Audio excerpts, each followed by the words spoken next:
ఫిబ్రవరి 10వ తేదీలోగా అత్యుత్తమ పర్యాటక విధానం సిద్ధం చేయాలని ముఖ్యమంత్రి రేవంత్ రెడ్డి అధికారులను ఆదేశించారు. దేశ, విదేశాల్లోని అత్యుత్తమ పాలసీని అధ్యయనం చేసి తెలంగాణ పర్యాటక పాలసీని రూపొందించాలని చెప్పారు.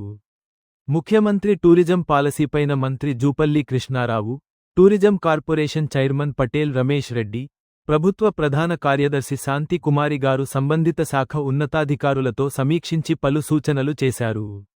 దేశ, విదేశాల పర్యాటకులను ఆకర్షించేలా పాలసీ ఉండాలి.